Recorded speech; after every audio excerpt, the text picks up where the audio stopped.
स्वस्थ होंगे और मस्त होंगे। मैं शुभम पालीवाल, आपका अपना एसपी सर, फिर एक बार आपका स्वागत करता हूं बेटा डाउटनेट में। तो बेटा डाउटनेट में भौतिक विज्ञान में मात्रक और मापन पढ़ रहे थे। आज लेक्चर नंबर 3। आज की क्लास में हम क्या डिस्कस करने वाले हैं उससे पहले देख लेते हैं इस चैप्टर में हमने क्या क्या पढ़ा। सबसे पहले भौतिक राशियों के बारे में जानकारी हासिल करी फिर हमने देखा मात्रक क्या होता है, फिर हमने देखा था पिछली क्लास में कि विमाएं क्या होती है ना। तो 2 क्लासेस में हम इतना कर चुके हैं। अब आज की क्लास में हम क्या डिस्कस करने वाले हैं। आज की क्लास में हम विमीय विश्लेषण के अनुप्रयोगों पर चर्चा करेंगे, जो काफी ज्यादा इंपॉर्टेंट है ना। मतलब कि नीट हो या इसके अलावा और भी जो एग्जाम्स अभी तक होती थी बेटा, उसमें विमाएं सबसे ज्यादा पूछा जाता है। इवन जेईई हो, नीट हो ना, विमाओं पे बहुत बार सवाल आ चुका है। इसमें और भी मैं डिस्कशन करूंगा विमीय अनुप्रयोग के साथ ही साथ। तो ये आपको पता होना चाहिए ना, ये काफी ज्यादा इंपॉर्टेंट बात है। फिर उसके बाद में सार्थक अंक डिस्कस करेंगे आने वाली क्लासेस में। सार्थक अंक पर पिछले, जैसे मैंने आपको बताया था, पिछले 2-3 साल से एक सवाल जरूर आ रहा है। और फिर हम बातें करेंगे त्रुटियां क्या होती है ना। त्रुटियां क्या होती है, त्रुटियों की गणना से भी सवाल आने की प्रोबेबिलिटी बहुत ज्यादा होती है ना। मतलब कि नीट की अगर मैं बात करूं तो नीट में भी पिछले 4-5 सालों से 1 से 2 सवाल, एक यहां से आ ही रहा है।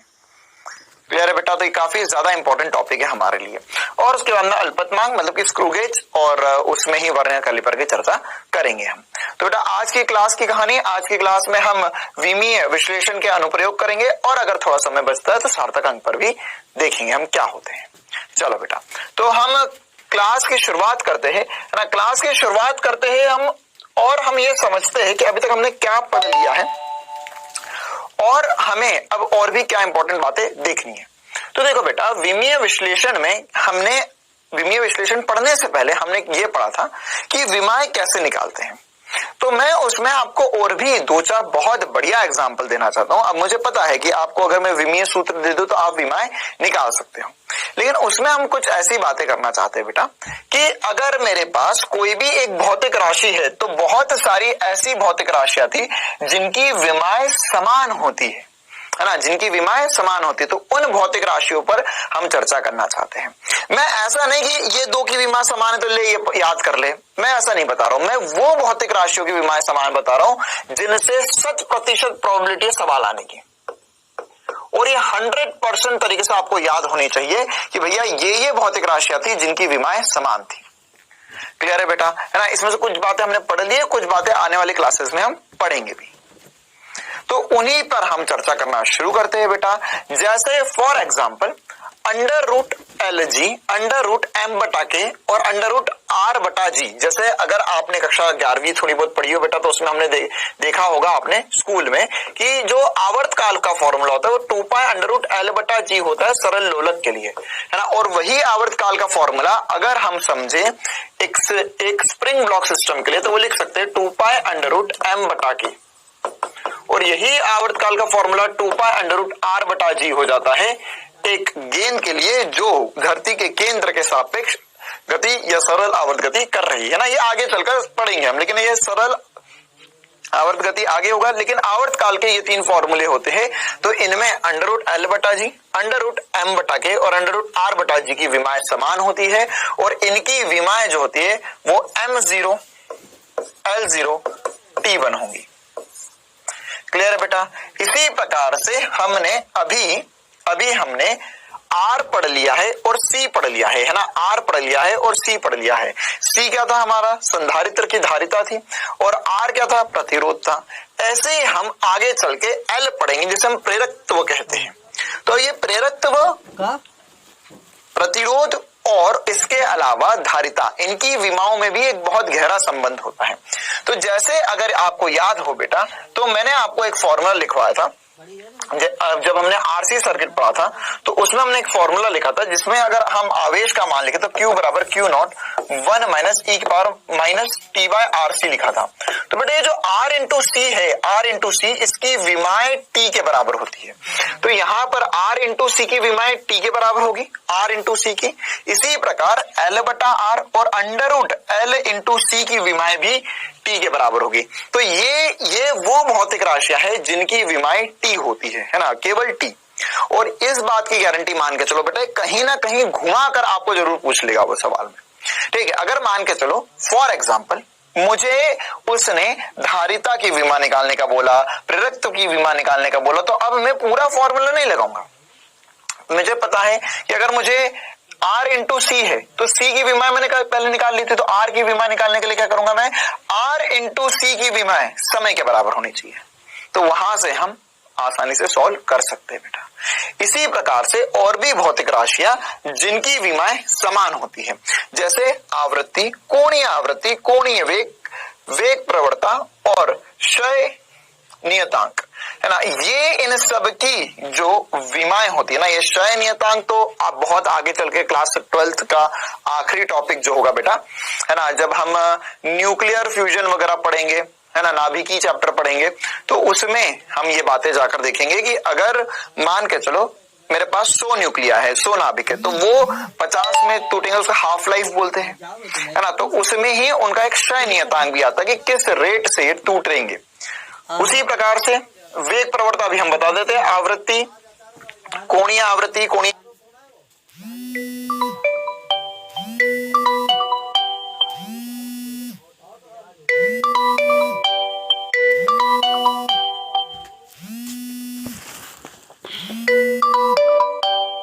वेग प्रवणता होता है वेग बटा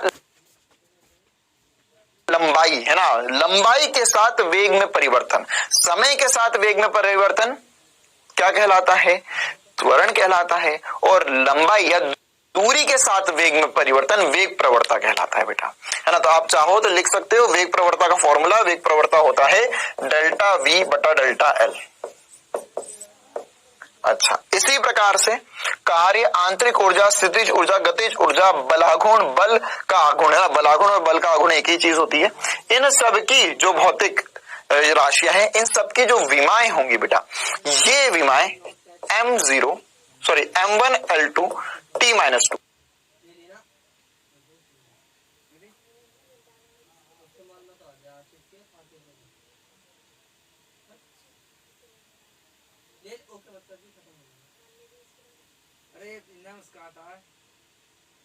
शेयर कर दे रहा हूँ, तो शेयर कर दे।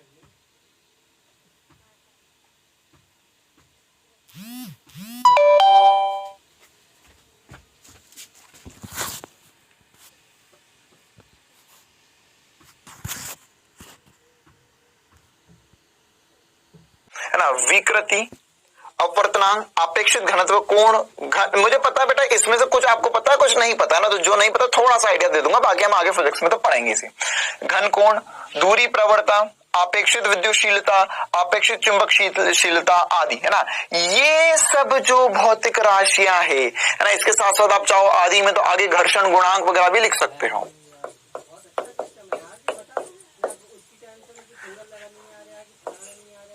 घर्षण गुणांक, ये भी हम आगे चलकर पढ़ने वाले हैं।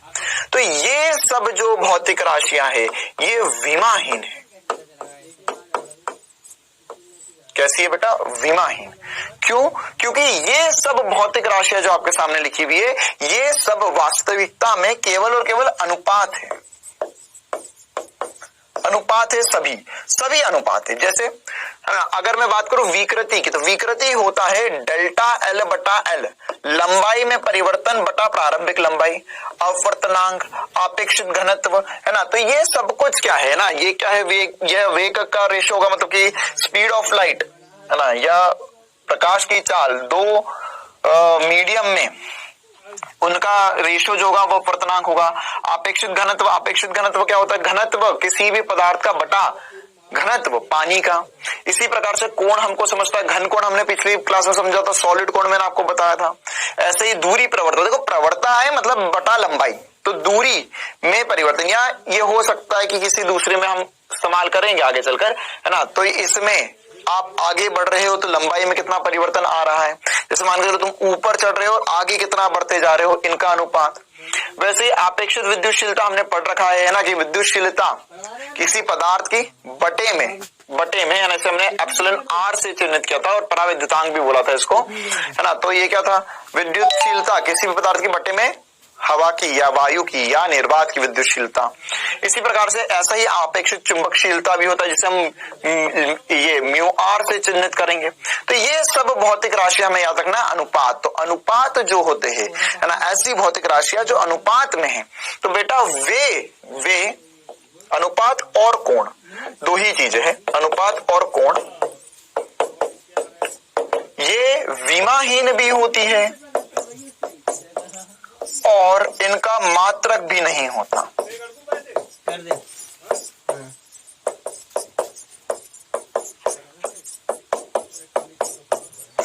ये बहुत ज्यादा इंपॉर्टेंट बातों में से एक है ना, कि ऐसा देखो, ऐसा हो सकता है क्या किसी का मात्रक नहीं है तो विमा भी ना हो? हाँ बिल्कुल हो सकता है, ठीक है। अच्छा देखो, तो इसमें हम ऐसा समझ लेते हैं टेबल के रूप में कि क्या जिसका मात्रक है विमा है, मात्रक है मात्रक नहीं है, विमा नहीं है, ऐसा कुछ एक टेबल बना लेते हैं, है ना। देखो मैं टेबल टिक करूंगा। अगर मान के चलो किसी के पास विमा है तो मात्रक, विमा है तो मात्रक होगा ही होगा, ऐसा जरूरी है क्या? ऐसा जरूरी है क्या? हाँ, विमा होगी तो मात्रक तो होगा ही होगा, ये बात सही है। यहां लिख लो, विमा है तो मात्रक होगा ही होगा।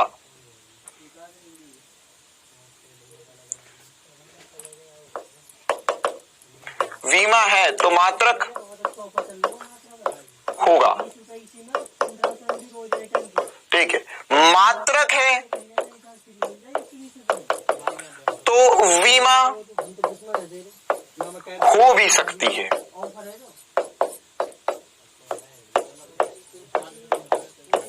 जिसके बारे में हमने पिछली क्लास में पढ़ा था, एक्सेप्शन क्या है? कोण, है ना। कोण के पास मात्रक है लेकिन विमा नहीं है।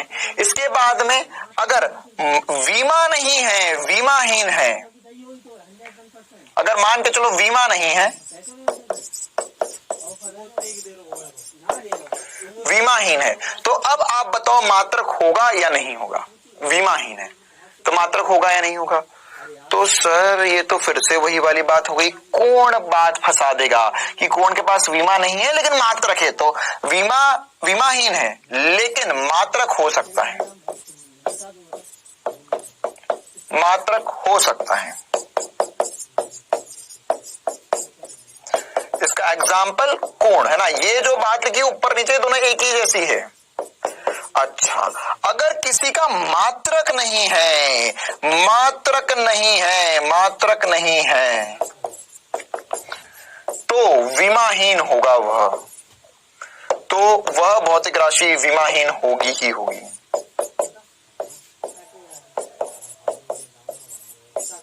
अगर मात्रक नहीं है तो विमाहीन तो होगी ही होगी। क्लियर है कहानी, है ना। तो कि मात्रक, देख इन सबका कोई मात्रक नहीं, इन सबकी कोई विमा नहीं है। तो ये एक इंपॉर्टेंट से 4 स्टेटमेंट हमने आपको लिख कर दिए हैं, ये आपको बहुत बखूबी रूप से पता होना चाहिए। इनके बारे में हमने कल भी बहुत सारा डिस्कशन कर लिया था।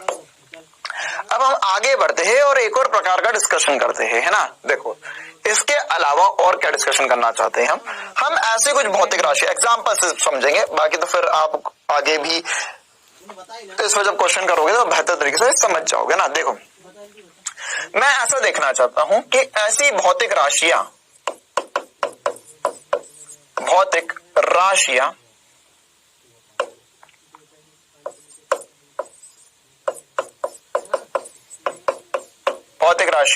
जो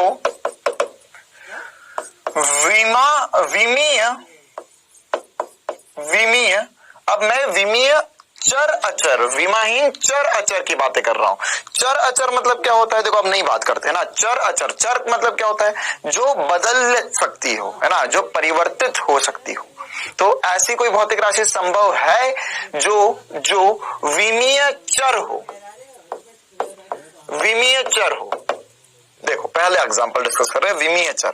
तो जो जिसके पास विमा है और जो बदल भी सकती है, चर मतलब कि जो बदल सकती है ना, जैसे दूरी, विस्थापन, चाल, वेग, त्वरण, जितनी भौतिक राशियां हमने पढ़ी है ना, जैसे यहां पे लिख लेते हैं वेग, चाल, दूरी, त्वरण, बल, है ना, जो भी भौतिक राशि आपने मन में सोच सकते हो तुम, दाब, है ना, ये सब आदि, ये सब भौतिक राशियां क्या है भैया, यह सब विमीय चर है, मतलब इनके पास विमा है और ये चर है, मतलब ये बदल सकती है। अच्छा, ऐसी कोई भौतिक राशि आपको पता है क्या जो विमीय अचर हो, विमीय अचर भौतिक राशि, जो मतलब विमा, जिसके पास विमा है लेकिन उसका मान नियत है ना, है ना। अब मात्रक को गोली मार दिया, मात्रक के बारे में नहीं सोच रहा मैं, ऐसा सोच रहा हूं कि जिसके पास विमा है लेकिन उसका मान नियत हो, ऐसी कोई भौतिक राशि जिसके पास विमा तो है लेकिन उसका मान हमेशा नियत हो, ऐसा एग्जाम्पल बताओ। ऐसे ढेरों एग्जाम्पल है हमारे पास, तुम स्क्रीन पॉज करके कमेंट भी कर सकते हो। जैसे फॉर एग्जाम्पल जी, गुरुत्वीय नियतांक,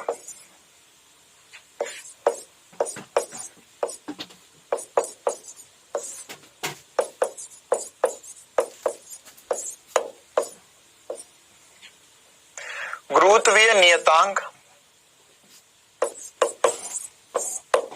इसके अलावा कैपिटल जी, अरे F बराबर जी m1 m2 upon are square, इसके अलावा K, epsilon naught, mu not, है ना। एप्सिलॉन नॉट क्या भैया, विद्युतशीलता, है ना। ये विद्युतशीलता किसकी है, विद्युतशीलता किसकी, विद्युतशीलता वायु की या निर्वात की, ऐसी चुंबकशीलता वायु की या निर्वात की, ये मान हमेशा नियत रहने वाले हैं। इसी प्रकार से प्लांक नियतांक, हिंदी में लिख देते हैं हम, अंग्रेजी आ जाती है कभी बाहर अपने आप, अंदर मन में दबी हुई है बहुत ज्यादा। प्लांक नियतांक,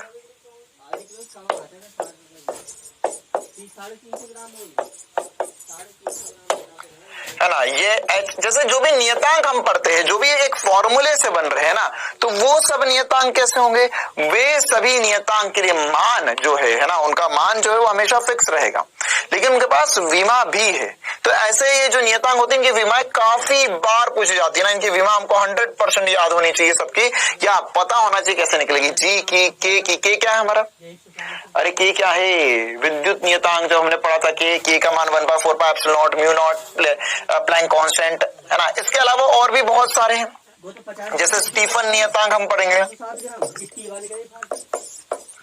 स्टीफन कांस्टेंट नियतांक मतलब कांस्टेंट, है ना। विन कांस्टेंट, स्टीफन कांस्टेंट को सिग्मा से चिन्हित करते हैं।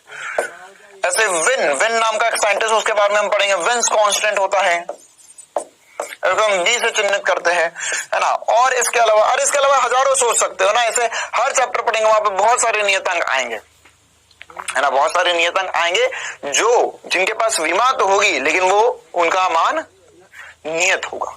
तो ऐसे अब अभी के लिए तो हम आदि लिख देते हैं।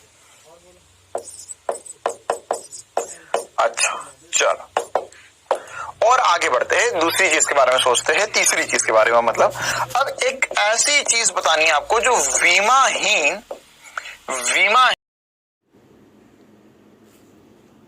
कुछ सोचो जिसके पास विमा नहीं है लेकिन वह बदल सकती है। सर ऐसे तो बहुत सारी चीजें हैं, कैसे है, बहुत सारी चीजें बताओ जरा सर, बहुत सारी चीजें कैसे। ये सब कुछ जो हमने पढ़े, ये सब विमाहीन है ना, सब विमाहीन है और ये बदल सकते हैं। विकृति कुछ भी हो सकती है, अपर्तांग पदार्थ पर निर्भर करेगा, अपेक्षित घनत्व, कोण, ये सब बदल सकते हैं। तो ये क्या है भैया, ये विमाहीन है और चर है, मतलब बदल सकते हैं। ठीक है, जैसे कोण हो गया, है ना, घर्षण गुणांक हो गया,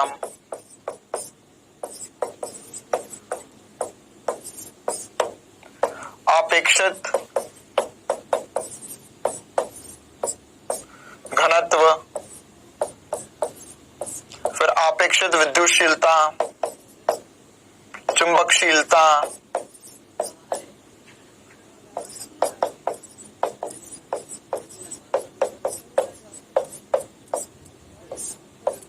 ठीक है। तो इसी प्रकार से जो भी सब कुछ लिखे हुए हैं, जो भी सब कुछ लिखे हुए बेटा, यह सब कुछ एक तरीके से हमारे तीसरे वाले में सेट हो जाएंगे ना। तो यहाँ पर चाहो तो आप उसी चीज को और भी एग्जाम्पल लिख सकते हो, और ऐसे हम एग्जाम्पल आगे भी देखेंगे ना। ऐसा सोचना है आपको कि जो जिसके पास कोई विमा नहीं है लेकिन वो हर एक पदार्थ के लिए अलग अलग हो जाए, तो ये क्या हो गया भैया, यह विमाहीन हो गया और चर हो गया।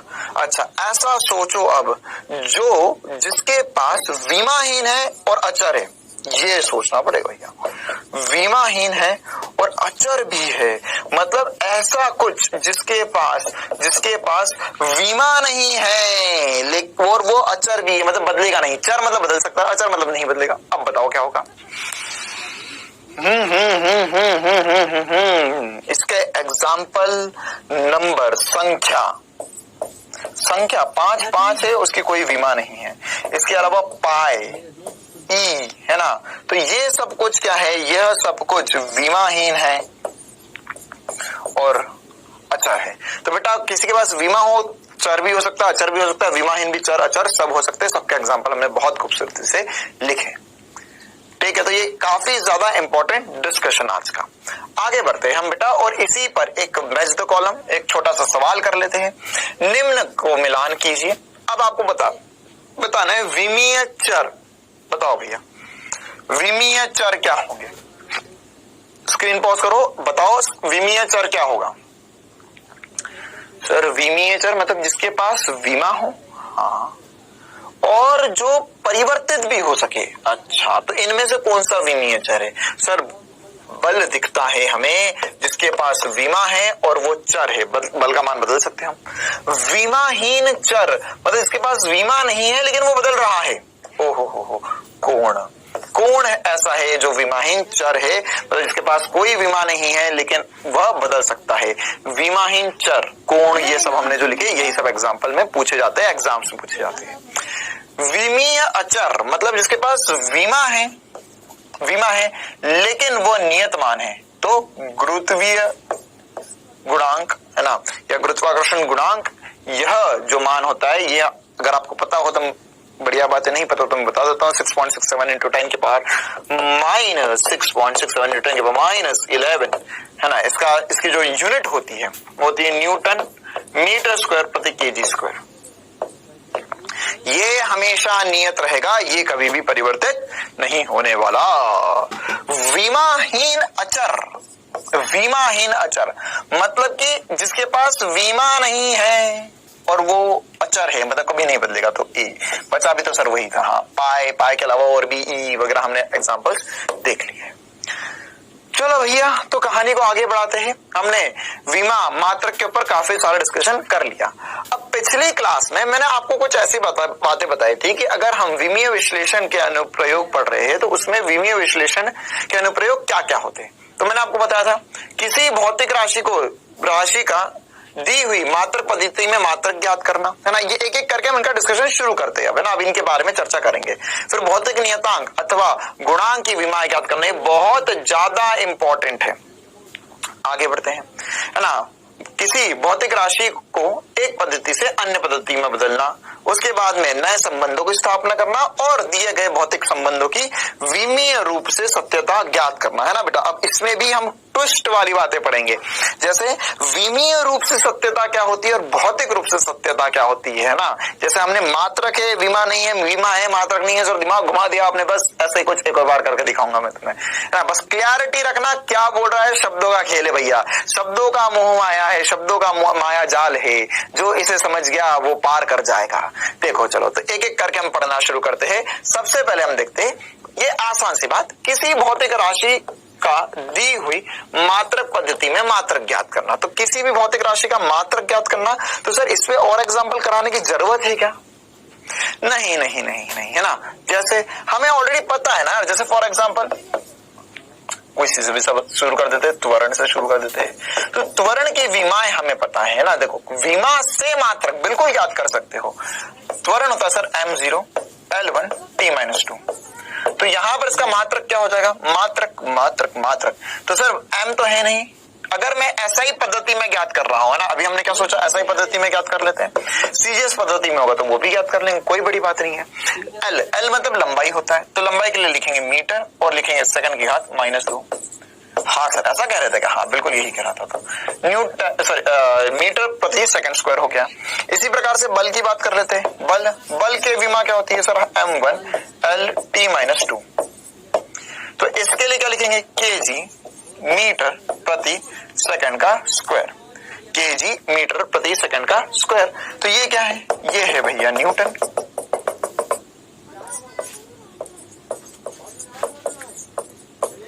ठीक है, अच्छा सीजीएस में बोलते तो सर ये एसआई पद्धति में आ गई है, एसआई पद्धति में। अच्छा सर सीजीएस में बोलते तो क्या करते हैं, सीजीएस मुझे उम्मीद है यार आपको बात बिल्कुल सिंपल सी लग रही होगी, m1 L1 t-2।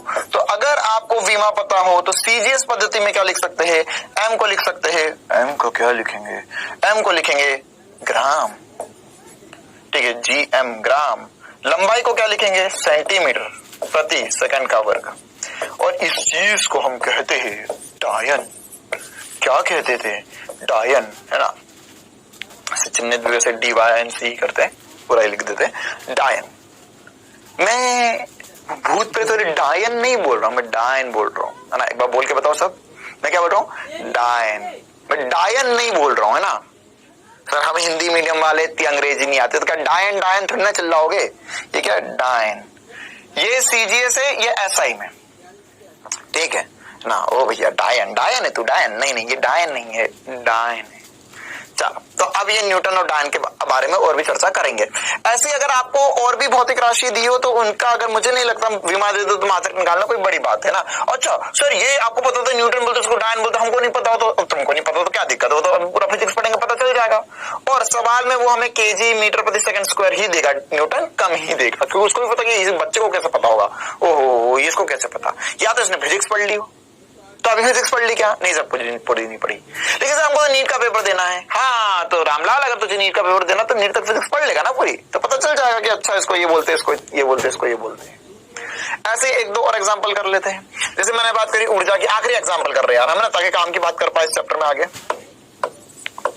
हमने बात करी ऊर्जा, ऊर्जा की विमाएं क्या होती है, M1 L2 T-2 ऊर्जा की विमा होगी। तो इसका मात्रक क्या होगा, मात्रक, इसका मात्रक क्या होगा, इसका मात्रक क्या होगा सर, एसआई मात्रक बताऊं क्या पहले, हाँ एसआई मात्रक बताओ दे, चल बता फटाफट, एसआई मात्रक। तो एसआई मात्रक हो जाएगा केजी मीटर स्क्वायर प्रति सेकंड का स्क्वायर, है ना, केजी मीटर स्क्वायर प्रति सेकंड का स्क्वायर। बात गलत है भैया, इस चीज को हम बोल सकते हैं जूल। क्या बोलते हैं, जूल। और इसे हम चिन्हित करेंगे जे से। अरे अब ये भैया ये अगर तुम चूजे होते, है ना, कक्षा 11वीं वाले होते, अभी भी 10वीं पास करके आए, तो मैं एक लेक्चर तो तुमसे टाइम पास करवाता, देख इसकी मैं विमा दे रहा हूं तो मात्रक निकाल, वाह वाह वाह, और बहुत खुशी हो रही है सर आज तो हमको सब बन रहा है। ऐसे टाइम पास करोगे क्या, चलो इसका सीजीएस में बता दो, सीजीएस मात्रक क्या होगा इसका सर, इसकी जगह लिख देंगे ग्राम, इसकी जगह लिख देंगे सेंटीमीटर का स्क्वायर इंटू सेकंड का स्क्वायर। इसे क्या कहते हैं, इसे अर्ग कहते हैं, ERG। ठीक है, चल तो ऐसे अगर बहुत सारी भौतिक राशि हमने पढ़ी है, आप चाहो तो निकाल लो, कल हमने बहुत सारी भौतिक राशियां पढ़ी थी जिनकी हमने क्या लिखी थी भैया, विमाएं लिखी थी। तो विमा से मात्रक ज्ञात करना कोई बड़ी बात नहीं है, हमने भौतिक राशि की दी हुई मात्रक पद्धति में मात्रक ज्ञात कर लिया, किससे ज्ञात किया, विमा से। अब हम आगे बढ़ते हैं और इसके अगले अनुप्रयोग की तरफ बढ़ते हैं जो थोड़ा और इंपॉर्टेंट है हमारे लिए। भौतिक नियतांक अथवा गुणांक की विमाएं ज्ञात करना, बिल्कुल सही बात, किसी भी भौतिक गुणांक की विमाएं ज्ञात करना। जैसे अगर मैंने आपको बताया था ना भौतिक गुणांक, तो ये सब क्या है, ये सब विमीय अचर है, मतलब ये विमीय रूप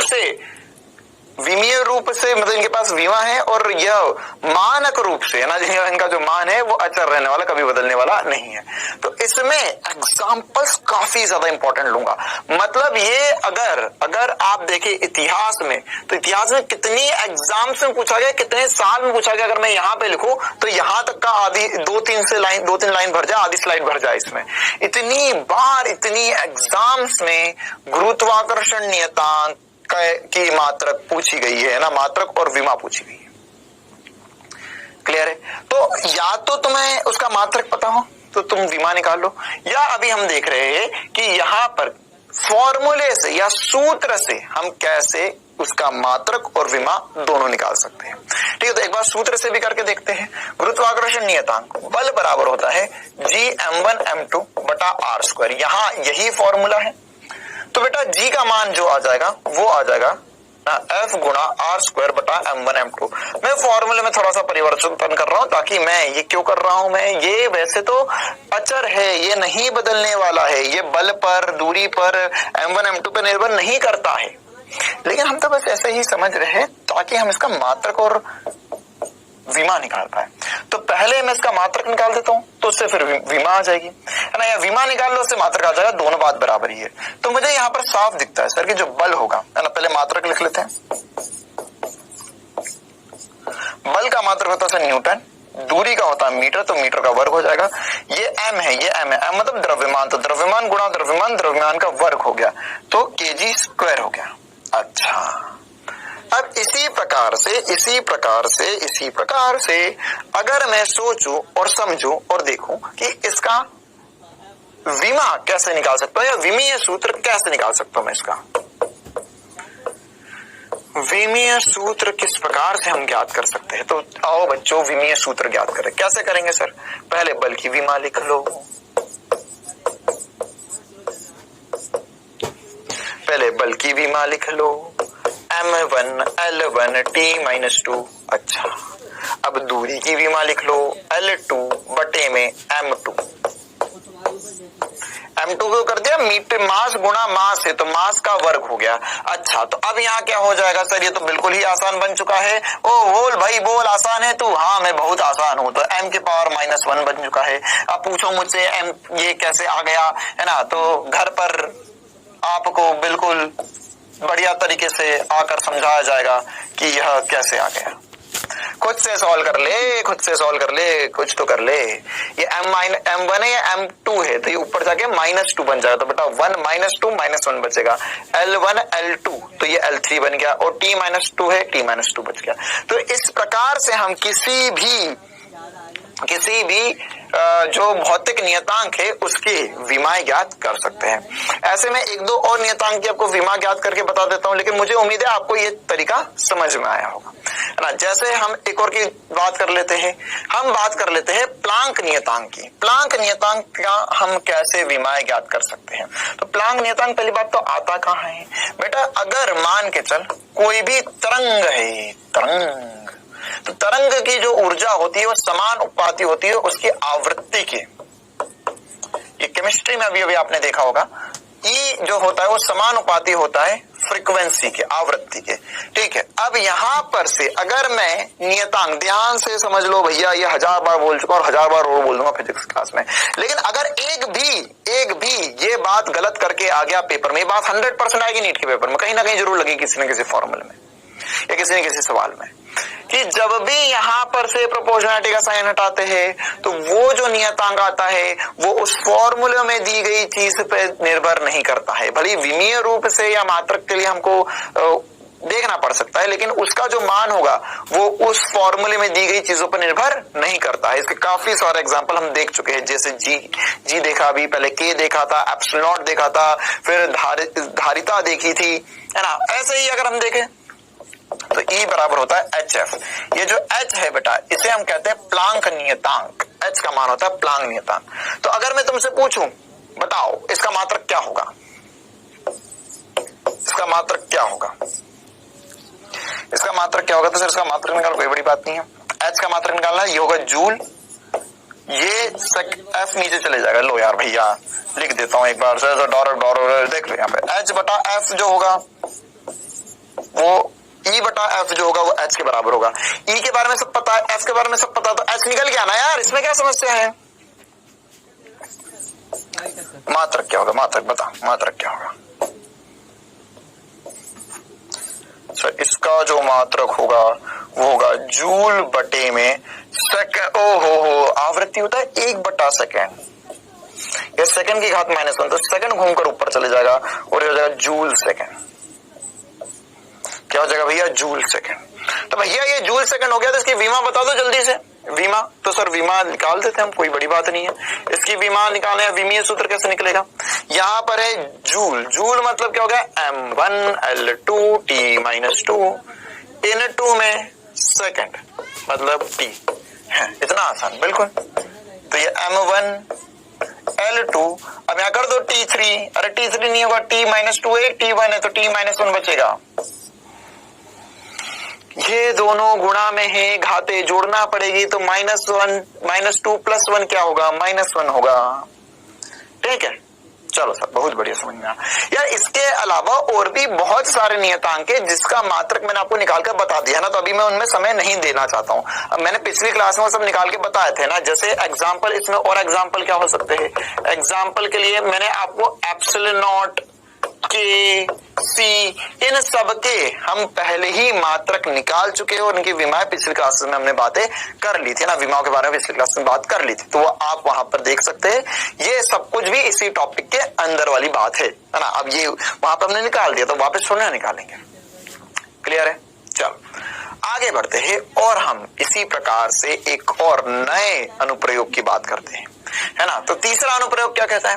किसी भौतिक राशि को एक पद्धति से अन्य पद्धति में बदलना, है ना। मतलब क्या हुआ? जैसे न्यूटन का डायन में रूपांतरण। अब ये थोड़ा सा मजेदार है और इसमें सवाल भी मजेदार पूछे गए हैं। ठीक है, तो उन सवालों पे भी हम जाएंगे, पहले बेसिक पे चर्चा कर लेते हैं। देखो बेटा, हमने ये रूपांतरण पढ़े, ये सीखे, उससे पहले हम कुछ चीजें रिवाइज कर लेते हैं। हमने पढ़ा था सर कि n × u जो होता है वो नियत होता है ना। मतलब क्या, यहाँ पर संख्या या परिमाण लिखा था हमने, परिमाण लिख देते हैं, परिमाण गुणा u क्या है बच्चों? u क्या है? u सर u क्या है? u क्या है? u था हमारा मात्रक, ये दोनों नियत है। अच्छा, अब मात्रक की जगह मैं विमा भी लिख सकता हूं, है ना। तो यहां पर परिमाण गुणा विमा जो होगा बेटा, या विमीय सूत्र, वह दो भी नियत होना चाहिए। क्यों? अरे यार, मात्रक जिसका मात्रक जैसा होगा वैसे तो विमा होगी ना, तो विमा से मात्रक, मात्रक से विमा हम निकाल रहे, तो मात्रक से विमा, विमा से मात्रक निकल जाएगा। तो वैसे ही जैसे यहाँ पर ये दोनों नियतांक है ना, मतलब जैसे परिमाण और मात्रक नियतांक है, तो परिमाण और विमा भी नियत होने चाहिए, उनका गुणनफल।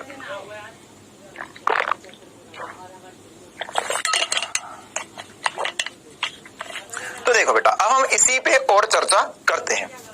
इसी पे और क्या चर्चा करेंगे सर? अब यहां पर हमें अगर डायन पता है या न्यूटन पता है, हमें डायन में जाना है, तो इसको कैसे कर सकते हैं? देखो, परिमाण गुणा विमा नियत होना चाहिए, मतलब कि n1 × विमा। अच्छा सर, विमा न्यूटन की और डायन की एक ही होगी या अलग अलग होगी? हाँ सर, विमा तो एक ही होगी। अरे बल है ना, तो विमा तो वही होगी। तो इसलिए हम यहाँ पे लिख रहे हैं M1 L1 T 1 ये क्या क्या लिखा मैंने? ये 1 1 क्यों लिख दिया? क्योंकि जैसे अगर आपको याद हो तो हमने n1 u1 बराबर n2 u2 से चीजें सॉल्व करी थी, तो वहां तो आसान था। अब हमारे पास विमा है ना, तो विमा अलग अलग है, तो हर एक की विमा समान है, लेकिन उसके अंदर जो मात्रक सेट करना है वो अलग अलग रहेगा। तो उसके हिसाब से मैं यहाँ पर बातें लिख रहा हूं। तो जगह n1, ये विमा क्या होगी? M1 L1, ये M1 1, फिर M1 की पावर L1 की पावर 1 T1 की पावर -2। ये जो होना चाहिए बेटा, ये बराबर होना चाहिए n2 × M2 L2 T2। Power वही चलाइए, विमा वही लिखिए, बस 1 2 1 2 क्यों कर दिया? क्योंकि यहां पर मैं चाह रहा हूं कि ये हो न्यूटन और मैं चाह रहा हूं ये हो डायन। तो अगर ये होगा न्यूटन, ये होगा डायन, तो बेटा यहाँ पे मात्रक इनके अलग अलग रखना पड़ेंगे, इनके मात्रक अलग अलग रखना पड़ेंगे। ये वैसा ही तरीका है जैसा मैंने आपको ऑलरेडी करके बताया है, लेकिन हम इसको और बढ़िया तरीके से समझना चाह रहे हैं और बेहतर तरीके से सवाल कैसे बनेंगे वो देखना चाह रहे हैं। तो देखो बेटा, अब ये हमारे पास एक और सूत्र सा बन गया, इससे हम किसी भी एक भौतिक राशि की पद्धति बदल सकते हैं। अब इस पे एग्जाम्पल करते हैं, जैसे हमारा जो डायन से न्यूटन बोला है या न्यूटन से डायन बोला, इसको कैसे हल करेंगे। देखो बेटा, इसको कैसे हल करेंगे हम, क्या करना होता है। अगर मैं लिख रहा हूं, यहाँ पे लिख रहा हूं मैं डायन न्यूटन, तो मेरे को नहीं पता कि कितने डायन के बराबर है एक न्यूटन, तो एक न्यूटन बराबर मैंने मान लिया कुछ एन डायन के बराबर है। किसके बराबर है, एन डायन। एन डायन हो सकती है कितनी भी। अब यहां तो एक है, अब न्यूटन के लिए मुझे लिखना पड़ेगा, न्यूटन की विमा लिखनी पड़ेगी, तो जगह m1 L1 T-2। अब ये 1 1 1 कर दिया, क्यों 1 1, क्योंकि डायन की अभी अब मैं विमा लिखूंगा, तो जगह m1 L1 T-2। तो यहाँ 2 2 2 2 कर दिया, ताकि ये मुझे समझ में आ जाए कि ये न्यूटन है, ये डायन है, इंटू n है ना, या हमारे लिए यहाँ पर क्या था, n2 था। अब ये n का मान निकालना है, क्या निकालना है बेटा, अब इस n का मान निकाल के देना है। अगर इस n का मान हमने निकाल लिया, इस n का मान निकाल लिया हमने, तो अब हम ये पता कर लेंगे कि यहाँ पर एक न्यूटन कितने डायनों के बराबर, मतलब एक न्यूटन कितने डायन के बराबर है, डायनों के बराबर है। देखो यहाँ पर ये क्या हो जाएगा सर, m1 है ना। अब तो इसको नीचे लिया, तो ये जगह m1 बटा m2 की घात 1, ये नीचे ले आया बेटा मैं ना, L1 बटा L2 की घात 1 और T1 बटा T2 की घात -2। तुम चाहो तो इस रूप में भी हमेशा के लिए याद रख सकते हो, ये वही एक रूप है, ये वाला रूप, या इसको नीचे लिया तो बात बराबर ही है। अब क्या करना होगा सर, इसके कुछ स्टेप्स हैं, हमको ऐसा ही करना होगा बेटा, है ना। तो m, अच्छा अगर 1 की बात करो तो न्यूटन, तो इसके लिखेंगे हम केजी, यहाँ पे लिखेंगे ग्राम, अच्छा L1 मीटर, ये था सेंटीमीटर, टाइम किसी में भी रखूं सेकंड में ही होता है, तो ये भी होगा सेकंड, ये भी होगा सेकंड की घात -2, ये बराबर हो गया इनका। सेकंड ने सेकंड को मार दिया। अच्छा मीटर सेंटीमीटर को मार सकता है क्या, नहीं मार सकता, तो कैसे मार सकता है सर, यहाँ पर आप केजी की जगह देखो, केजी की जगह ग्राम में कन्वर्जन कर दो या ग्राम की जगह केजी में कर दो, बात बराबर ही पड़ेगी। तो यहाँ पे लिख दो 1000 केजी, ओहो 1 केजी की जगह 1000 ग्राम लिख दिया मैंने, बटे में ग्राम, इनटू 100 मीटर की जगह, मतलब 1 मीटर की जगह 100 सेंटीमीटर लिख दिया, बटे में सेंटीमीटर, वो तो कट गया था है ना, इनकी घात 1 1 है। तो यहाँ सेंटीमीटर ने सेंटीमीटर को मार दिया, अब ग्राम ने ग्राम को मार दिया सर, तो यहाँ से n का मान आ गया। तो कितना आ गया, 1 2 3 4 5 0, तो 10 की घात 5 बराबर n होगा। मतलब क्या पता चला कि एक न्यूटन जो है वो 10 की घात 5 डायन के बराबर है। ओहो, एक न्यूटन जो है वो 10 की घात 5 डायन के बराबर होता है। तो ऐसे हम इस प्रकार से एक मात्रक पद्धति से दूसरी मात्रक पद्धति में बातें कर सकते हैं। ठीक है, ये तो मैंने तुम्हें स्टैंडर्ड तरीका सिखाया जो किताबों में भी होता है ना, जो अगर आप 11th की बोर्ड एग्जाम या 11th की एग्जाम देते तो उसमें करना होता। लेकिन हम सर क्या डायरेक्ट भी कर सकते थे, बिल्कुल कर सकते थे बेटा, इसमें कोई दिक्कत वाली बात नहीं। इधर न्यूटन लिख, इधर डायन लिख, है ना। यहाँ पर डायन का लिख दे केजी मीटर प्रति सेकंड स्क्वायर, यहाँ पर लिख दे ग्राम सेंटीमीटर सेकंड स्क्वायर, और फिर केजी और ग्राम में कन्वर्जन करके सीधे सीधे भी निकाल सकते हो, बात बराबर ही। लेकिन अभी हम प्रोसेस स्टेप बाय स्टेप जाना चाहते हैं। इसी पर एक और एग्जांपल करवा देता हूं बेटा। गुरुत्वाकर्षण नियतांक G को CGS से MKS पद्धति में बदलना है ना। अब किससे किससे में बदलना है, CGS से MKS में या MKS से CGS में, ठीक है। तो अब किसके बराबर होता है वो समझना होगा। तो गुरुत्वीय नियतांक, ओहो, तो सर पहले तो इसकी विमाएं पता होनी चाहिए। इसकी विमाएं तो सर हमें याद ही नहीं है, देख लो पीछे जाकर पन्ना पलटा लो, या यहाँ पर हमने निकाला था गुरुत्वाकर्षण नियतांक की विमाएं निकाली थी m-1 L3 T-2, तो यहाँ पे लिख देते हैं m-1 L3 T-2, ठीक है। ये G की विमाएं आ चुकी है। अब इसमें हमें एक से दूसरे में जाना है, तो फटाफट चले जाते हैं बेटा। कैसे जाएंगे देखो, यहाँ पर क्या लिखेंगे, यहाँ पर हम लिखेंगे गुरुजी, यहाँ पे लिखेंगे N1, ऐसा मान के चलो, इस तरफ मैंने लिख दिया MKS, उधर लिख दिया CGS, इधर लिखूंगा MKS हमेशा और इधर हमेशा CGS ही करेंगे हम, ठीक है। वो CGS से MKS पूछे, MKS से CGS पूछे, हम बाद में सेट कर देंगे उसको, चिंता मत करो। कैसे करेंगे देखो, अभी समझ में आएगा। अगर मान के चलो ये 1 न्यूटन मीटर स्क्वायर बटा kg स्क्वायर है, ये एमकेएस में। सीजीएस में क्या होगा? सीजीएस में नहीं पता सर हमें, तो इससे मान लो स्मॉल एन। अगर तुम्हें सीजीएस से एमकेएस में बोलता है तो वो एक सीजीएस इधर मान लो, एमकेएस में इधर एन मान लो, बात बराबर है। एन की वैल्यू इधर 10 की घात 1 आएगी तो 10 की घात -1 आ जाएगी, बस एग्जाम्पल बता रहा था, वो नहीं आएगी, जरूरी नहीं है वही आए।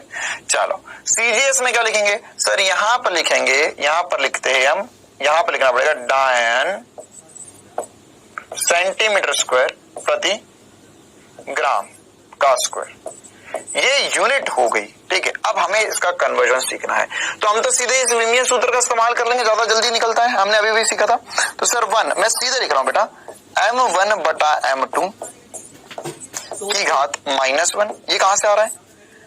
L1 बटा L2 की घात 3 और T1 बटा T2 की घात -2, ये होगा n के बराबर। ये कैसे किया मैंने? N1U1 बराबर N2U2 सीखा अभी मैंने, तो उसमें अभी मैंने आपको बताया था बेटा, आप चाहो तो ये N2 का मान निकालने के इसको नीचे ले जाओ, या सीधे सीधे यहीं से चीजें इस्तेमाल कर सकते हो। इसको 1 रख लो और इसका n का मान निकल जाएगा। कैसे होगा देखो भैया, तो यहां पर सर m, तो m की घात 1, m1 क्या माना है हमने? एमकेएस में माना है, तो कोई दिक्कत वाली बात नहीं, इधर केजी रख दो, इधर ग्राम रख दो, की घात -1 है। ओहो, ये क्या है? ये है सर L1, L1 होगा मीटर में और ये होगा सेंटीमीटर में, की घात 3, और ये होगा सेकंड में, वो भी होगा सेकंड में, की घात -2, और यहां से आ जाएगा n का मान। सेकंड ने सेकंड को मार दिया, केजी ग्राम को मारे, उसके लिए क्या करना होगा? 1000 लिखना होगा सर, 1000 ग्राम लिख दो यहां पर, जैसा पीछे करा अभी 1000 ग्राम बटे में ग्राम की घात -1 है, इंटू 100 सेंटीमीटर बटे में सेंटीमीटर है ना, सेंटीमीटर ने सेंटीमीटर को मार दिया। तुम जैसा चाहो, मैंने आपको ये भी बताया, अगर आपको ऐसा भावुक लगता है यार सीजीएस से एमकेएस में करना था है ना, तो हम तो ग्राम को केजी लिखेंगे, तो ग्राम को केजी लिखेगा तो ये हो जाएगा, क्या हो जाएगा? ग्राम केजी का तो 1/1000 हो जाएगा, तो 1000 घूम के ऊपर चल जाएगा, केजी से केजी कट जाएगा। कहानी बराबर ही है, कहीं से भी देखो। इस तरह 1/1000, क्योंकि 10,000 की घात -1 है, गुणा 100 की घात 3। ओहो हो, कितने जीरो कटेंगे रे सर? 3 जीरो कटेंगे, तो 3 जीरो बच गए, 3 जीरो बच गए। तो यहां पर क्या होगा? यहां पर अगर मैं समझूं n, तो यहां पर हो चुका है सर 10 की घात 3, n का मान आ चुका है 10 की घात 3। क्लियर है? तो मतलब कि अगर यह 1 न्यूटन मीटर स्क्वायर प्रति केजी स्क्वायर की बात करी जाए, तो वो 10 की घात 3 होगा सीजीएस यूनिट में। क्लियर है कहानी, है ना? तो यहां पर हम लिख सकते हैं 1 न्यूटन मीटर स्क्वायर बटे में केजी स्क्वायर बराबर होगा 10 की घात 3 डायन सेंटीमीटर स्क्वायर बटे में केजी स्क्वायर।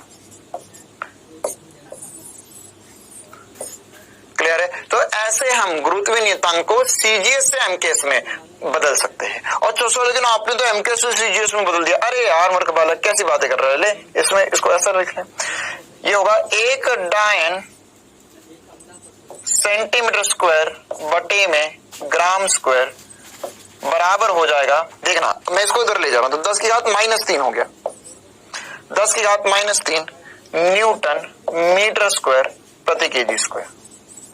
बात बराबर ही है, इसको इधर ले जाओ तो 10 की घात -3 हो जाएगा, लिखा वही है। क्लियर है बेटा? चलो, तो ये सब कुछ काफी ज्यादा इंपॉर्टेंट डिस्कशन हमने विमीय विश्लेषण के अनुप्रयोग पे कर रहे हैं, है ना। हमने इसमें एक और इसका अनुप्रयोग देख लिया। अब आगे बढ़ते हैं, इसी प्रकार के 1-2 और अनुप्रयोगों को समझते हैं। ठीक है, अब अगला जो है हमारे पास नए संबंधों की स्थापना करना। ठीक है, ये काफी ज्यादा इंपॉर्टेंट अनुप्रयोग है। इस पे हम 1-2 सवाल करेंगे और इसमें एक नई बात सीखेंगे हम, ठीक है, जो हमें आगे काफी ज्यादा इस्तेमाल आएगी।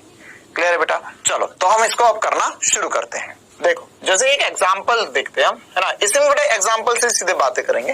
वैसे ये नए संबंधों की स्थापना करना कहना क्या चाहता है, देखो क्या होता है बेटा कि जैसे इस बात के बारे में आपको पिछली क्लास में बताते जाते जाते कि फिजिक्स में बहुत सारे फॉर्मूले जो डिराइव कर देते हैं हम। चलो बहुत बढ़िया बात है ना कि हाँ सर ये जो फॉर्मूला है ऐसे जैसे सूत्र जो हमने पढ़े या समीकरण जो गति के समीकरण वगैरह पढ़ेंगे या इसके पहले भी जो सूत्र पढ़े वो हमने बना दिए कि सर अच्छा ये इस बात पे निर्भर करता है, इसको डिराइव कर सकते हैं। S equals UT plus half is पर V equals U plus AT derivation हो सकता है इनका। लेकिन इसके अलावा आगे चलकर भी हम ऐसे बहुत सारे फॉर्मूले पढ़ेंगे जिनका डेरिवेशन नहीं कर सकते यार, हाँ, जिनका डेरिवेशन करना थोड़ा मुश्किल हो जाता है। तो या ये नियम जो होते हैं, है ना, नियम जैसे मान के चलो किसी व्यक्ति ने नियम दिए, स्ट्रोक ने नियम दिया था ना। स्ट्रोक का नियम क्या होता है कि अगर मान के चलो कि तुम्हारे पास एक गेंद है जो वायु में या किसी भी दूसरे तरल पदार्थ में गति कर रही है ना, और जब वो गति करेगी तो उस पर लगने वाला घर्षण बल क्या होगा ये निकालना है।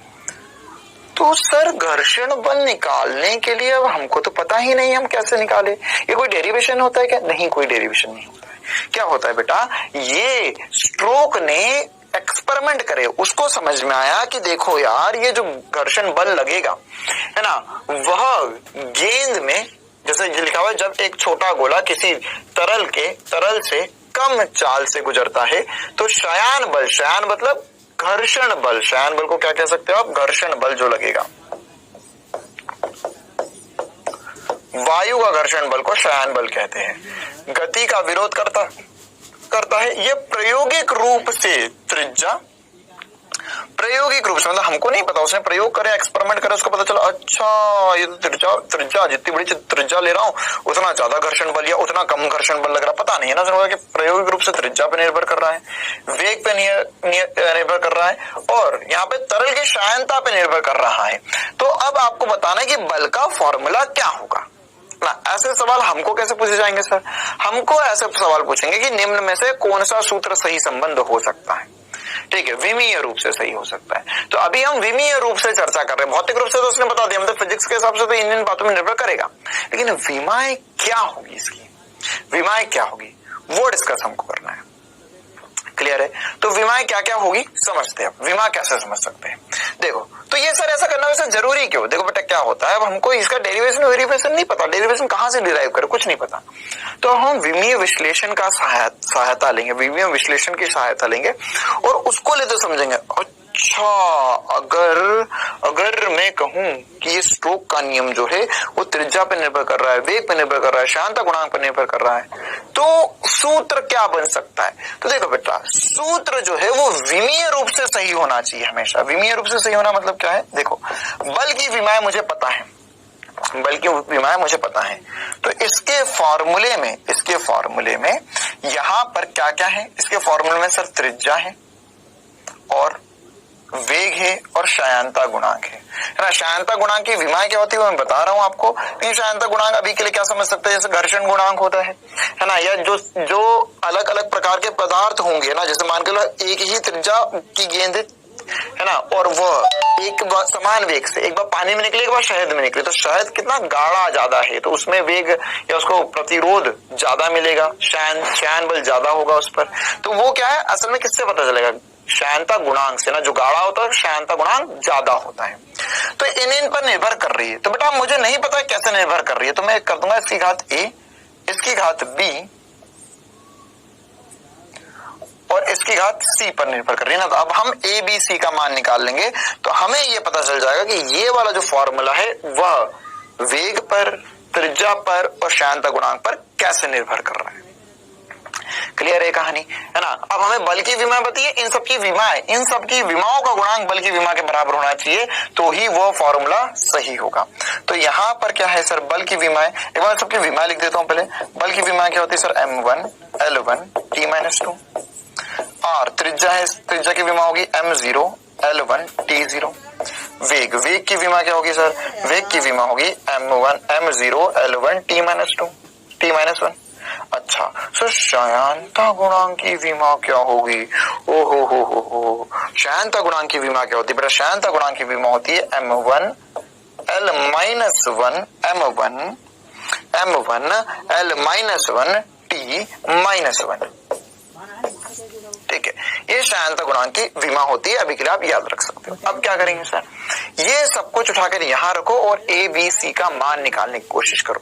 तो यहां पर क्या होगा, देखो यहां पर हो जाएगा M1 L1 T-2, ये बल है, समानुपाती होगा R की विमा क्या है, L1 ही लिख दो। तो L1 की पावर A,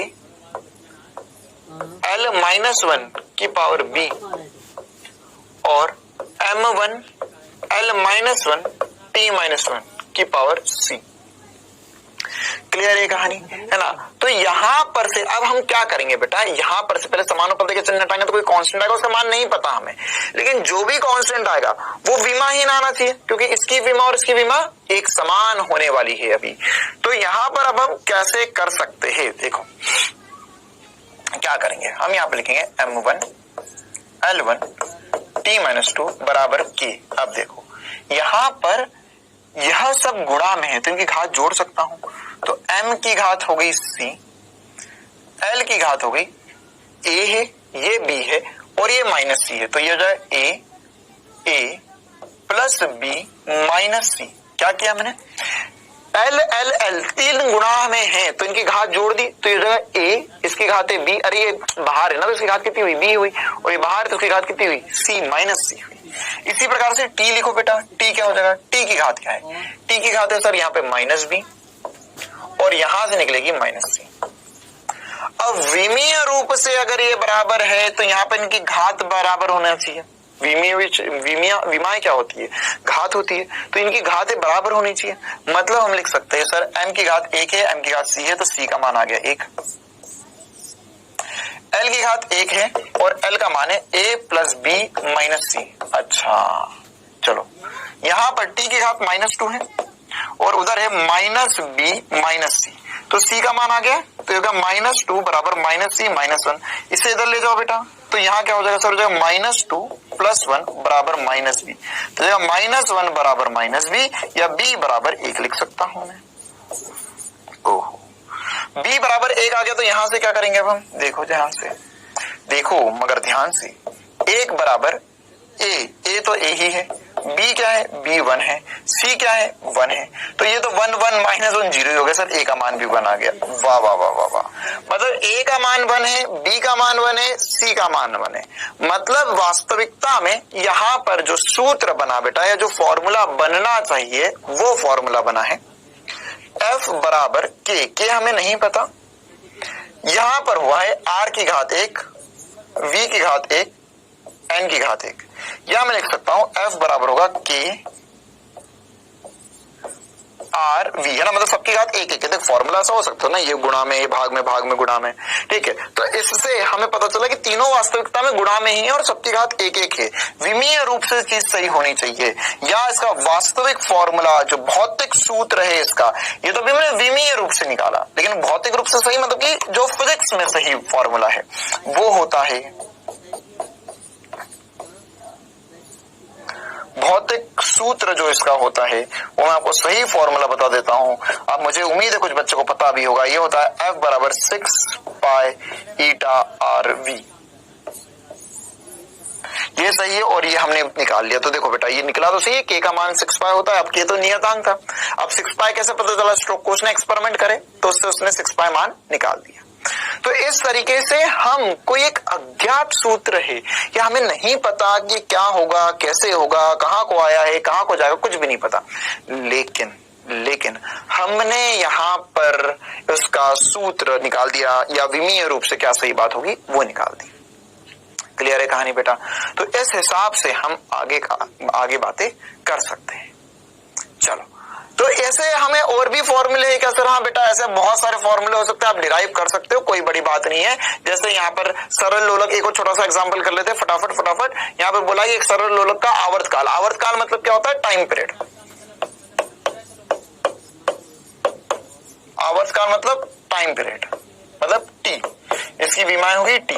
अब ये बोला कि ये निर्भर कर रहा है द्रव्यमान पर, तो द्रव्यमान मतलब m, तो m की विमा क्या होगी, m ही होगी सर, m1 होगी, L0 होगी, T1 होगी, T0 होगी सॉरी। इसी प्रकार से और किस पे निर्भर कर रहा है, इसी प्रकार से और किस पर निर्भर कर रहा है, यह निर्भर कर रहा है सर कि यहां पर एल पर निर्भर कर रहा है, लंबाई पर निर्भर कर रहा है।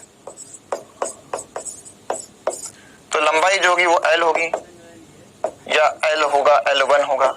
ऐसे समय पर निर्भर कर रहा है, समय क्या होगा, समय होगा टी। बोला है भैया, और सॉरी समय नहीं बोला, जी बोला है सर, एक्सट्रीमली सॉरी, जी बोला है। जी मतलब गुरुत्वीय त्वरण, तो है तो त्वरण ही, तो इसकी विमा हो जाएगी m0 L1 t-2। अब बोला है कि आवर्तकाल यहाँ पे इनके ml और g के घातों के गुणनफल में है, तो आपको क्या इसकी घात बतानी है क्या क्या है। ठीक है, तो एक बार सॉल्व करके देख लेते क्या आ रहा है। यहाँ पर t जो होगा सर वो होना चाहिए t समानुपाती होना चाहिए m की घात a, l की घात b और क्या बचा g की घात c। अब a b c का मान निकाल लेंगे तो हमें आवर्तकाल का सूत्र जो है वो पता चल जाएगा। तो अभी हमें नहीं पता तो हमने मान लिया सर समानुपाती का चिन्ह हटाकर k आएगा। ये t है भैया, t की विमा t ही होती है m0। जैसे एक बार लिख देता हूं मैं पूरी विमा, यहाँ पर t है बेटा आवर्तकाल, तो उसकी विमा क्या होगी, ये होगा सर m0 L0 t1 और कुछ भी नहीं होगा, t1 होगा, उसके अलावा और कुछ भी नहीं होगा। तो यहाँ पर होगा k, ये विमा है m, तो m की घात a हो चुका है। ठीक है, l क्या है सर, l तो लंबाई है, इसकी घात b हो चुका है। और g क्या है, g होगा सर m0 L1 t-2 की घात c। अच्छा, तो ये सर यहाँ पर ये जो है m की घात 0, l की घात 0, t की घात 1 बराबर होगा। यहाँ पर m की घात क्या क्या है सर, एक यहाँ है, m यहाँ भी नहीं है, यहाँ भी नहीं है, तो यहाँ लिख सकता हूँ सर m की घात a ही बचेगा केवल। अच्छा, गुणा में अगर मैं l लिखूंगा तो l क्या आएगा सर, l यहाँ पर भी है, यहाँ पर भी, मतलब b प्लस c होगा यहाँ पर। अरे यहाँ पर b है बेटा, यहाँ पर घात c होगी, तो गुणा में तो ऊपर घाते जोड़ देंगे हम। समय क्या होगा, समय सर केवल इसी के पास है, तो -2c हो गया। तो यहाँ पर सर मैं लिख सकता हूँ a का मान तो 0 आ गया, b प्लस c का मान भी 0 होगा और -2c का मान 1 होगा। तो यहाँ से c का मान आ गया -1/2 बेटा। तो अगर c 1/2 है बेटा तो मैं b लिख सकता हूँ बस sir b minus b, c के बराबर है या 1/2 होगा, और a तो 0 है।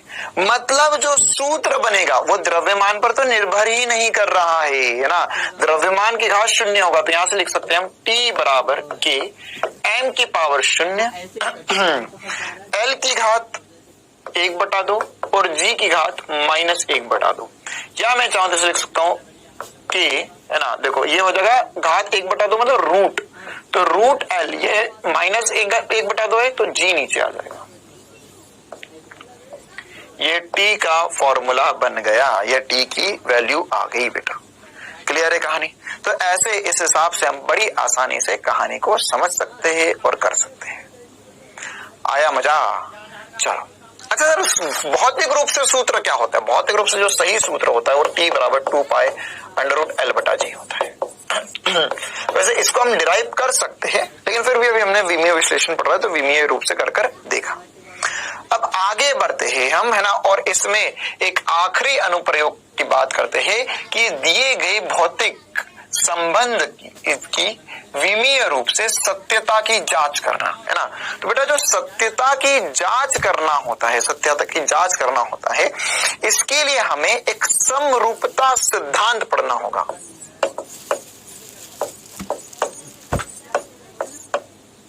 समरूपता का नियम।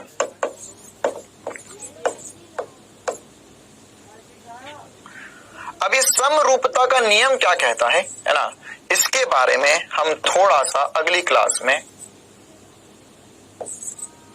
बढ़िया से चर्चा करेंगे ना। अभी हमारे पास थोड़ा सा समय भी कम है और फिर समरूपता का नियम और हम इसमें पढ़ने जाएंगे तो इसमें काफी समय लगता है। तो ये सब कुछ हम अगली क्लास में पढ़ेंगे कि समरूपता का नियम क्या होता है और विमीय रूप से हम कैसे सत्यता जांच सकते हैं। ठीक है, इसका मतलब क्या है? इसका मतलब जो है हम थोड़ा बहुत पीछे पढ़ चुके हैं, मतलब कि यहाँ पर अभी जब हमने देखा कि ये आवर्तकाल जो है, आवर्तकाल इन भौतिक राशियों पर निर्भर कर रहा है, तो इसको हम उल्टे तरीके से ABC ना मानते हुए किसी दूसरे तरीके से समझेंगे कि अगर कोई भी हमने भौतिक फॉर्मूला पढ़ा तो वो विमीय रूप से सही होना चाहिए। है ना, मतलब कि बल बराबर, अगर बल बराबर 6 पाई नीटा आर वी है तो नीटा इंटू आर इंटू वी की विमाएं बल के बराबर होनी चाहिए। वही बात तो हमने पीछे करी थी ना, उसी को हम और बेहतर तरीके से एक बढ़िया समरूपता के नियम से पढ़ेंगे। समरूपता का नियम हम पढ़ेंगे और उससे जुड़ी बहुत सारी इंपॉर्टेंट बातें करेंगे। तो आज की क्लास इतनी ही रखते हैं हम, है ना। अभी क्विज के रूप में 2 बहुत ही आसान से सवाल दे रहा हूं, उनके जवाब बताओ और फिर नेक्स्ट क्लास में हम समरूपता का सिद्धांत, समरूपता के बारे में ही बढ़िया तरीके से पढ़ने वाले हैं बेटा। और उसके अलावा हम उसमें सार्थक अंक की भी चर्चा करेंगे अगली क्लास में।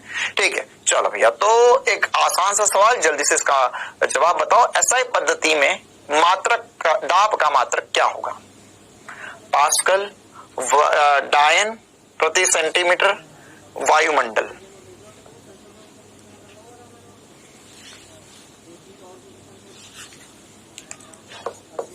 हम वायुमंडलीय दाब कर देते हैं, वैसे ज्यादा सही वायुमंडलीय दाब होता है। तो ऐसा ही पद्धति में क्या होगा? 10 सेकंड का समय, आसान सा सवाल।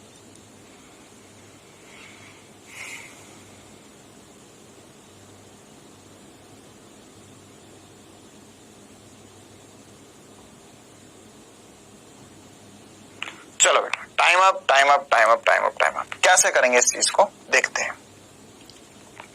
यहां पर एसआई पद्धति में दाब का मात्रक निकालना है। तो सर एसआई पद्धति में मात्रक निकालना, तो पहले विमा पता हो तो मजा आ जाए।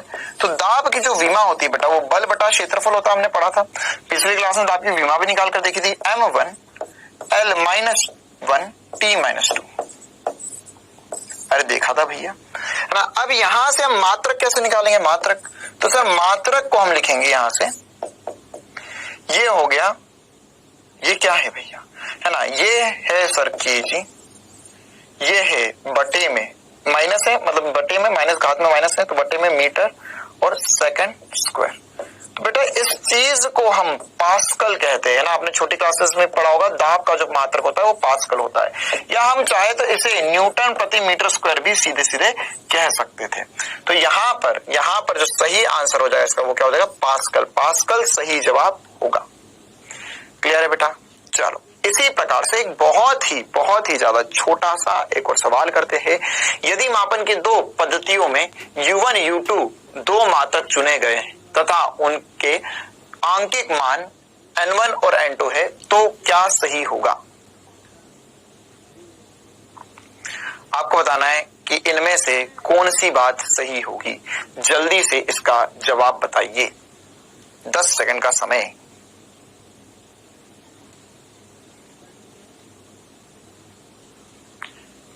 आ गया?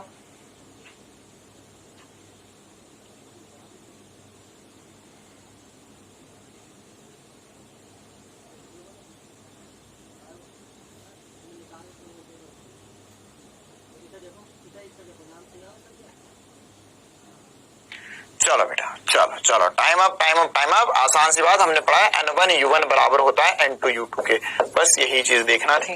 N1 U1 बराबर N2 U2 के, पहला जवाब सही होगा। चलो बेटा, तो आज हमने विमीय विश्लेषण के अनुप्रयोगों पे काफी चर्चा करी। हमने ये देखा, सबसे पहले ये देखा कि अगर मेरे पास विमा हो तो मैं उससे मात्रक ज्ञात कर सकता हूं। फिर उसके बाद में अगर मेरे पास मात्रक है तो उनको एक पद्धति से दूसरी पद्धति में मैं आसानी से बदल सकता हूं। फिर उसके साथ ही साथ हमने ये देखा कि अगर मेरे पास कोई भी एक नियतांक है, जैसे G, H, इनके हम कैसे विमाएं ज्ञात कर सकते हैं, सूत्र से हम आसानी से इनकी विमाएं निकाल सकते हैं। फिर आने वाले अनुप्रयोग में हमने ये सीखा कि अगर मुझे ये पता है कि एक भौतिक राशि दूसरी भौतिक राशियों पे कैसे निर्भर कर रही है तो मैं उसका सूत्र बता सकता हूं आपको, है ना। मैं ये बता सकता हूं कि उनका सूत्र किन किन बातों पर निर्भर करेगा। क्लियर है बेटा? साथ ही साथ मैं ये भी देख सकता हूं, आज भी आने वाली क्लासेस में देखूंगा भी इसे, कि अगर मेरे पास एक समीकरण है तो उसकी सत्यता कैसे जांचेंगे, मतलब कि वह विमीय रूप से सही है या नहीं है ना, भौतिक रूप से सही या नहीं है वो आने वाले समय में हमें पता चलेगा जब फिजिक्स और ज्यादा पढ़ लेंगे। लेकिन विमीय रूप से सत्यता कैसे जांचेंगे वो हम समरूपता के नियम से आने वाली क्लास में पढ़ेंगे। तो बेटा ये हमने आज पढ़ लिया है, होमवर्क हर बार की तरह आपको ऐप में मिल जाएगा। कल की क्लास में मिलते हैं जिसमें हम विमीय विश्लेषण के अनुप्रयोग में ही क्या देखेंगे भैया, समरूपता का नियम। देखने वाले हैं इसे में, और सार्थक अंक पर चर्चा करेंगे। अगर समय बचता है तो हम त्रुटियों के बारे में भी थोड़ी बहुत चर्चा कर लेंगे। त्रुटियां होती क्या है, त्रुटियों के प्रकार क्या होते हैं। बाकी कल जो हम पढ़ने वाले हैं बेटा समरूपता का नियम और उसके अलावा विमीय विश्लेषण पे जो सवाल करेंगे, आज की क्लास में सवाल कम करे, थ्योरी ज्यादा पढ़ी, अगली क्लास में बहुत सारे सवाल करेंगे जो काफी ज्यादा इंपॉर्टेंट है और जो प्रीवियस ईयर क्वेश्चन है वो भी कल करेंगे। ठीक है बेटा, तो जितना पढ़ा एक बार रिवाइज कर लेना। मिलते हैं अगली क्लास में, तब तक के लिए बढ़िया से पढ़ते रहो, स्वस्थ रहो, मस्त रहो। Thank you.